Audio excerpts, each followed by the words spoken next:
Bonjour. Si vous voulez voir comment j'améliore mes tableaux quand je viens le matin à l'atelier, écoutez, restez jusqu'à la fin de cette vidéo.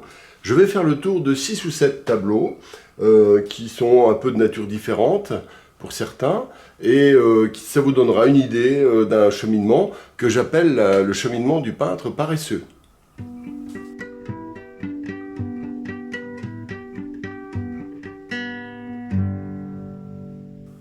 Alors d'abord, tous les matins, je me mets sur mon fauteuil avec un café et je regarde donc mes tableaux, je les mets tous devant moi comme ça, j'en ai 6 ou 7, en général j'en fais 5, 6 en même temps, donc un petit peu, j'appelle ça chez le dentiste, et je les contemple et je parle avec eux. Voilà, très important. Il y a une espèce de vide qui font appel à peut-être une conscience profonde que nous avons tous et qui permet de ressentir ce qui va pas, mais pas par la raison, juste par des petits déclics comme ça. D'accord? Alors, passons directement à des choses concrètes. Alors là, j'ai fait ces tableaux, là aussi, j'ai travaillé avec du liquin. Alors, je ferai aussi une vidéo sur le liquin et les 2-3 médiums que j'utilise, et j'expliquerai pourquoi il faut l'utiliser et comment, mais on verra plus tard, dans une autre vidéo. Alors là, vous voyez, j'ai fait un tableau. J'ai voulu donc faire un contraste très fort, beaucoup de lumière dans le ciel, au loin, et puis créer un effet mystérieux autour de ce cavalier. Bon, pour l'instant, il ne me déplaît pas, mais il y a des choses qui ne vont pas. Donc il s'agit de réglages, il ne s'agit pas de problèmes généraux qu'on voit par exemple dans la carte postale, donc au début, la préparation. D'ailleurs, je montrerai aussi une autre vidéo sur la carte postale au pastel, qui est plus complète parce qu'on y intègre bien sûr la couleur, etc. Bon, bref, plus de distorsion. Alors là, donc, ce tableau, il y a un rapport très foncé et très clair qui m'intéresse beaucoup, donc c'est peut-être parce que j'ai vu récemment des tableaux de Friedrich, le peintre Friedrich, je vous invite à aller le voir. Et en fait, là, je trouve que le premier plan est trop foncé quand même. Il réclamerait une certaine fraîcheur, et actuellement c'est beaucoup trop fort, trop classique j'ai envie de dire. Donc je vais sans doute le remonter avec, créer peut-être tout simplement des végétaux au premier plan, qui vont donner un effet de lumière, par exemple des feuilles, ou des éléments assez gros qui vont faire entrer dans le tableau. Vous voyez, par exemple là dans ce tableau, moi je ne déteste pas le fond, tout ça, mais la partie basse ne me convient pas parce qu'il ne permet pas vraiment de rentrer dans le tableau. On a juste ce cheval ici, mais qui est déjà très loin, et donc ce qui est important, c'est de pouvoir rentrer dans le tableau. Donc il manque quelque chose ici. Donc je dirais, il y a d'une part le besoin d'intégrer des éléments au premier plan, dans ce cas-là, peut-être faire une espèce de remontée légère avec un voile un peu rouge pour créer une atmosphère plus chaleureuse, parce que là c'est un peu froid. Et puis voilà, ça ce sera le premier plan. Retravailler bien sûr ici, pour que le deuxième plan aussi soit assez net quand même. En revanche, cette partie-là est à mon avis trop forte, parce qu'elle est quand même dans les lointains.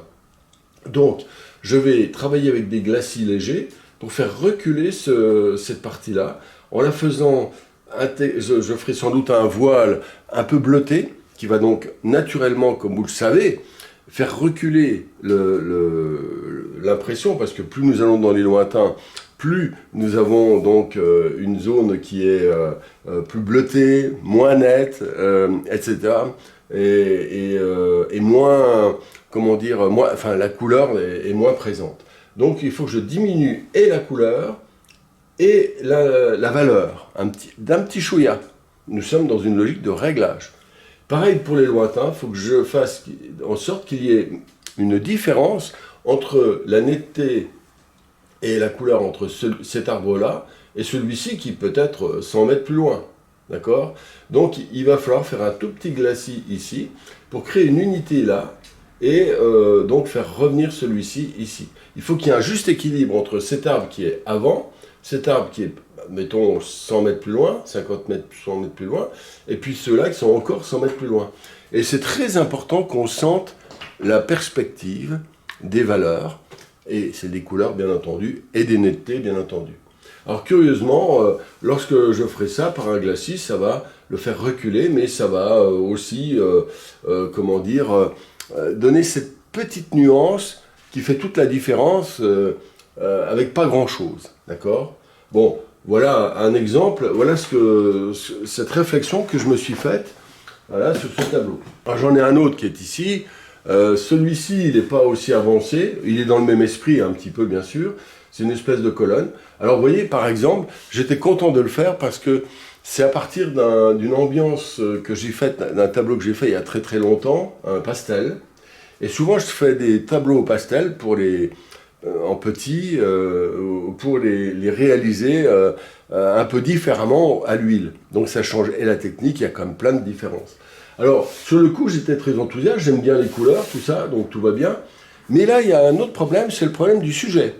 Le sujet, il ne me plaît qu'à moitié, parce que c'est vrai que cette colonne, elle peut être esthétiquement intéressante, parce qu'elle fait un effet de transcendance. N'oubliez pas la transcendance en peinture, c'est un peu ce qui m'intéresse. On va de l'ombre à la lumière, et puis du mystère à la clarté. Mais c'est pareil, il me manque un élément pour entrer dans le tableau. Alors, sans que ce soit kitsch, je sens qu'il y a quelque chose il faut qu'il y ait un endroit où on se dit « Ah, c'est par là qu'on rentre ». Alors, je sais pas, il faut que je trouve une solution. Et là, par exemple, je n'ai encore pas trouvé la solution. Ah, vous savez ce que je fais? Je vais vous dire. Eh ben, je fais rien, tout simplement. Pourquoi? Parce que, des fois, tant que vous n'êtes pas absolument sûr, instinctivement, intuitivement, ne faites rien. Vous n'êtes pas pressé, faites un autre tableau. Commencez même une autre série s'il le faut. Laissez-le traîner 6 mois s'il le faut. Mais au moment où vous faites le petit réglage ou l'apport d'un élément nouveau, il faut que vous soyez là, comme ça. Ça doit être une évidence. Vous dites, waouh, je dois faire ça, absolument. D'accord? Ça, c'est très, très, très important. Sinon, ma foi, vous allez faire un petit truc, vous allez rajouter un petit truc, et vous restez, je dirais, dans le monde horizontal. C'est-à-dire, on joue un petit peu aux sept familles à l'intérieur d'un monde routinier, nos idées, nos pensées. Il faut faire intervenir des éléments déclencheurs intuitifs qui indiquent la verticalité de notre lien entre notre intelligence artistique et notre main, bien entendu. Donc c'est un petit peu ça l'idée. Donc pour l'instant il me manque quelque chose. Alors comment je fais dans ces cas-là? Je pourrais peut-être ajouter quelques petits détails, compléter un petit peu des dessins, etc. Juste pour avancer le schmilblick, mais tout doucement, sachant que ça peut beaucoup évoluer. Donc c'est très important. Là j'ai fait beaucoup d'effets de matière, donc je vais aussi surfer sur ces effets de matière, et je vais faire peut-être un endroit un tout petit peu plus fort, pour déclencher le processus intuitif. C'est-à-dire, vous voyez, quand on est un peu bloqué, il suffit des fois de bouger un ingrédient, puis pouf, pouf, les choses vont s'emboîter. Mais pour l'instant, voilà, je dis ce que je vais faire, rien.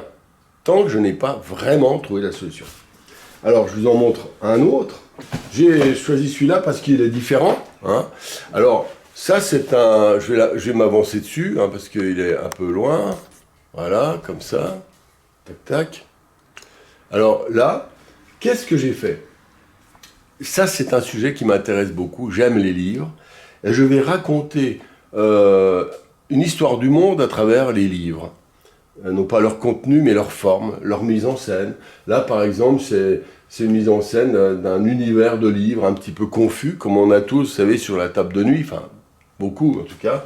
Des livres un peu de toutes sortes, qu'on jette un œil sur une page, sur une deuxième page, on en lit un complètement des fois, etc. Donc c'est un petit peu cette idée de la pensée en mouvement, éclatée, mélangée avec des petits effets de couleurs et de matière, qui évoquent le flou, le flux habituel dans lequel nous nageons, n'est-ce pas? Et notamment avec les livres. Alors là, je vais... 2 livres qui vont être, là pour l'instant ils sont assez bien avancés, mais c'est loin d'être comme à la fin.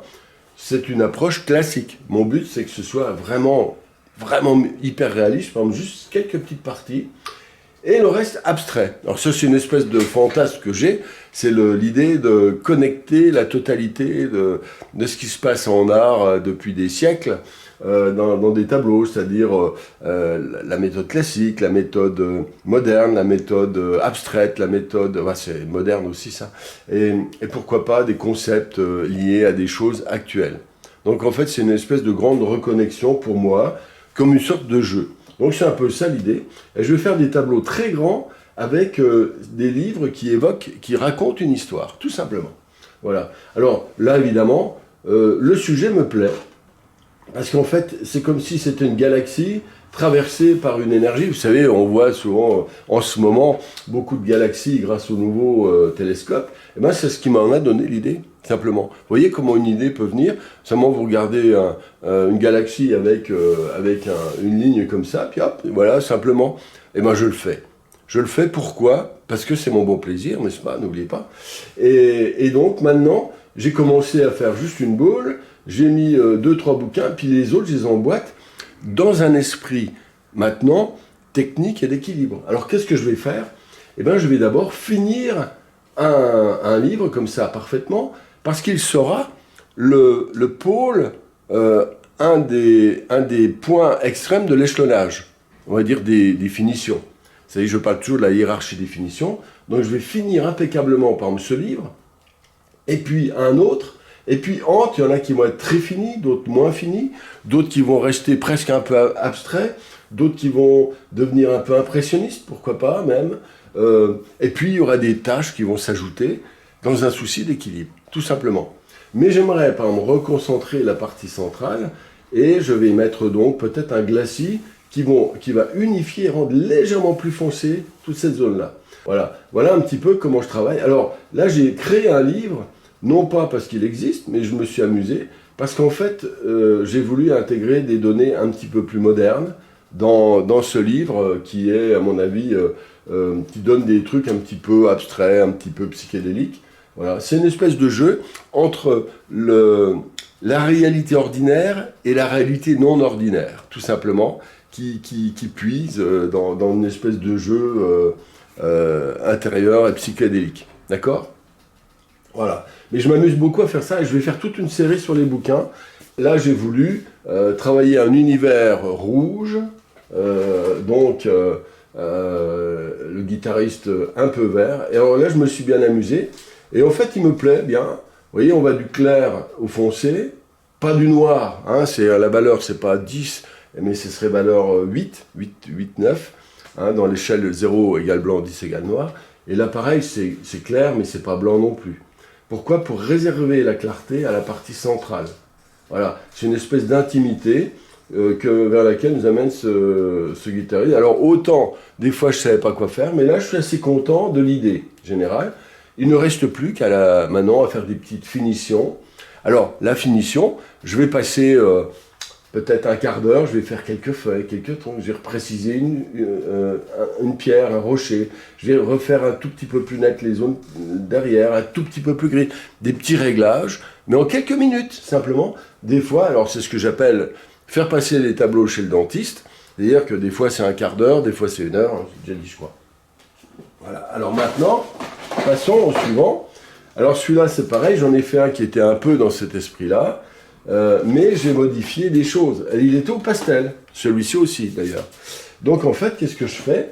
Eh bien simplement, je reprends ce qui m'a plu à un moment donné. Alors ça c'est intéressant, c'est-à-dire que des fois on est un tout petit peu en panne. On n'a pas trop envie de chercher, etc. On a envie d'être dans un cocon. Donc j'ai repris un sujet qui m'avait beaucoup plu. Mais j'ai modifié plein de choses ici, j'ai modifié, bien sûr c'est pas la même technique, c'est pas du pastel, c'est de l'huile, voilà, avec le liquin. Et puis je réorganise un petit peu comme ce que j'expliquais, le tableau d'avant. Alors c'est très agréable parce que je suis quand même dans un cheminement que j'ai déjà intégré, voilà, au pastel, et j'approfondis. Alors ça c'est aussi intéressant, parce qu'en peinture, je dirais, il y a des moments où on fait des prototypes, et des moments où on fait des petites séries. Hein, c'est ce que je dis toujours. Donc c'est important qu'il y ait un peu les deux, parce que vous ne pouvez pas faire des prototypes de chaque tableau. Voilà, sinon vous ne pouvez pas faire d'exposition, c'est trop de travail, de conception. Un prototype va prendre 5 à 10 fois plus de temps qu'un tableau que vous faites dans une certaine lignée. Voyez. Alors là, vous avez remarqué, il y a plusieurs tableaux qui vont dans la même lignée. Alors j'en ai fait un autre, mais là j'ai changé la couleur. Alors ça c'est un thème que j'aime bien en ce moment. J'aime bien, c'est le cavalier bleu, j'appelle ça.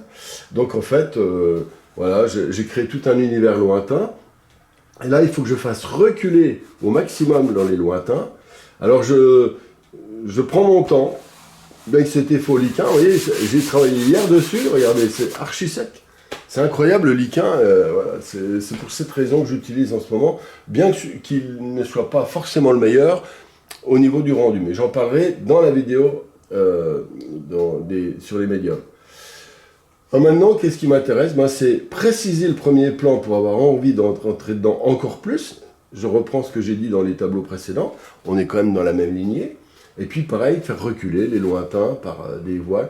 Et des fois, oui, cette planète qui est peu visible, eh bien, ce qui est intéressant et extraordinaire, c'est que le regard du spectateur va rebondir sur des contrastes microscopiques. Imaginons que ce soit presque un blanc, allez, valeur 1,5. Eh bien, quelque chose qui va être de valeur 1, c'est-à-dire un demi-degré d'écart, va suffire pour qu'on voit la planète. Et on la lira pareil. C'est comme si j'écris le chiffre 1 comme ça, ou en noir comme ça, vous lirez 1. Ben, c'est un peu pareil. Donc il faut jouer là-dessus. La dimension subtile peut être vraiment très très intéressante. Voilà, tout simplement. Bon, ben voilà, je pourrais vous en montrer d'autres, parce que j'en ai fait d'autres. Après, j'ai fait, comme vous l'avez peut-être vu sur ma chaîne, des crayons, des portraits au crayon, des portraits... Là, c'est l'entraînement, à côté, il y a l'entraînement. Il y a plein de choses. En fait, la vie d'artiste, c'est tout ça, du matin au soir. Et puis, quand j'ai pas d'inspiration, eh ben, je m'entraîne, tout simplement. Un peu comme un joueur de tennis... se dit oh là là, mon coup droit manque d'intensité en ce moment, hop, on fait du coup droit. Voilà, bah, c'est pareil. Quand voilà. Bon, ben, de temps en temps, je vais faire une vidéo comme ça pour commenter ce que je suis en train de réaliser, pour que vous ayez, comment dire, un cheminement mental qui est le mien dans ma technique du peintre paresseux.